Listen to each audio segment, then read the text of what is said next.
Hello para pedagang lan investor. Sesambungan karo sampean sistem Guru Markets. Kita miwiti karo data ringkesan babagan perusahaan. Yen sampean pengin, sampean bisa sijine mandeg. Sampean bisa ndeleng saben indikator organisasi sing diteliti kanthi luwih teliti. Saiki kita bakal katon ing pratandha utama perusahaan Argen C, ticker ARGX. Review iki digawe nggunakake informasi wiwit 18 April 2025. Miturut klasifikasi Guru Markets perusahaan Argen C Adr kalebu subkategori Pharma Immune, 41 organisasi melu pambiji, iki banget wakil. Goleki keputusan sing digawe ing mburi video. Asil sakap kanggo perusahaan minangka nderek 5,5 saka 10 terms. Asil rata-rata kanggo subkategori punika 3,6 terms. Yen katon banget wiyar, ing kabeh pasar ing total. Kita waca sing skor rata-rata kanggo kabeh kita pasar saham minangka kabeh punika 1,8 terms. Marang skor 5,5 terms saka Argen C Adr. Bandingake dinamika rega saham perusahaan Argen C Adr lan saham subkategori. Kita bisa ndeleng sing liwat pungkasan 12 sasi saham Argen C Adr nuduhake owah-owahan 60,8%. Marang dinamika rega kanggo subkategori 43,4%. Iki ora cetha nuduhake apa-apa, nanging kasunyatan iki kudu dijupuk menyang akun.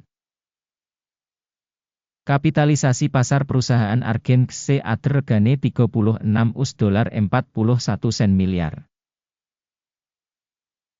Kapitalisasi pasar subkategori punika 50 US $ miliar.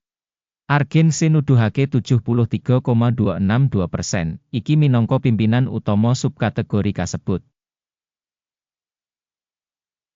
Kapitalisasi neraca perusahaan kira-kira 5 US $ 51 sen miliar. Lan kapitalisasi subkategori yaiku 11 US $ miliar. Argen C yaiku 48.021%. Kanthi bandingake saham sing dikuasani bursa saham lan kapitalisasi neraca, kita bisa ndeleng ing ngisor iki.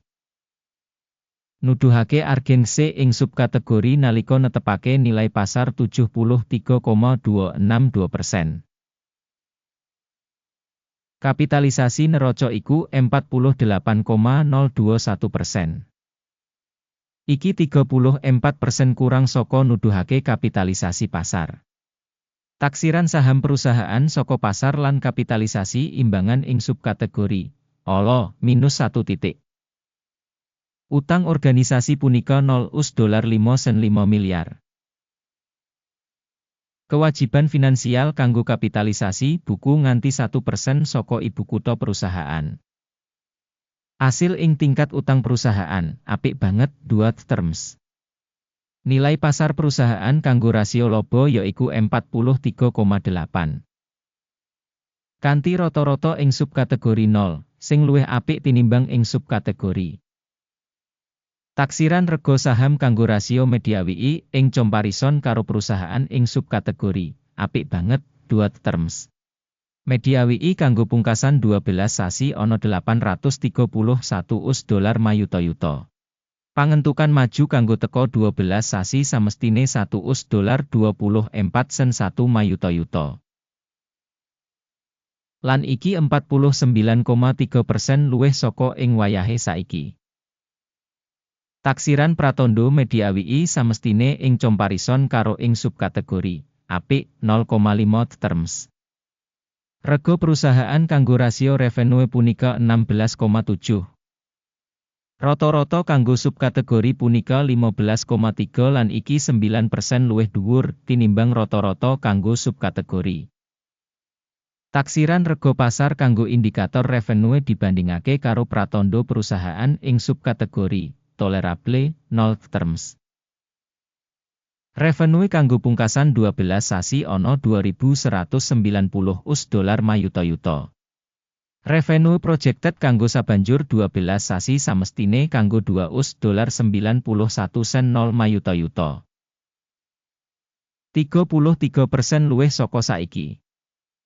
Taksiran pratandha saka kira-kira volume sales mangsa ing comparison karo pratandha ing subkategori apik 0,5 terms. Wates punika 38%, karo rata-rata kanggo subkategori minus 59,8%. Prabdan antarane rata-rata subkategori lan kinerja perusahaan punika 97,9%. Evaluasi margin dodolan dibandingake karo indikator ing subkategori apik 0,5 poin. Pangsa perusahaan miturut jumlah karyawan ing subkategori punika 33,241%. Sing 120% kurang saka pangsa kapitalisasi pasar. Lan kasunyatan iki nggambarake ketidakseimbangan ing nilai pasar saham perusahaan. Argen Seader mbok menawa menyang revaluation. Jumlah modal kanggo saben pegawai organisasi punika $22.767.000. Dene kanggo subkategori $10.330.000. Prabdan antarane rata-rata subkategori lan kinerja perusahaan punika 120,4%. Prakiraan saka jumlah ibu kutha saben pegawai ing comparison karo pratandha ing subkategori tolerable 0 terms. Volume bati saben karyawan $519,900. Kanthi rata-rata kanggo subkategori minus $404,300.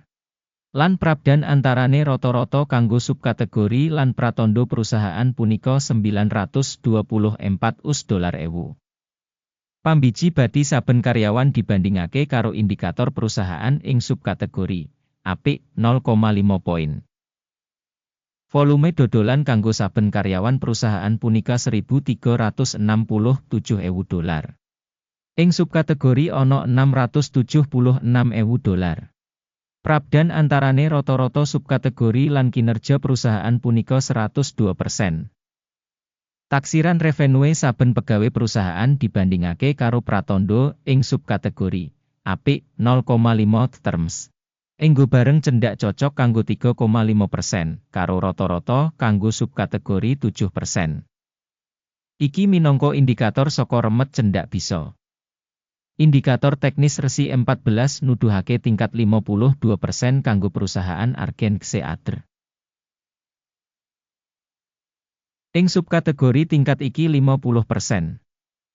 Rata-rata, sekuritase saka subkategori dikutip kanthi cara sing padha karo saham perusahaan Argen C. Rega nyata saka saham perusahaan iku kira-kira $596.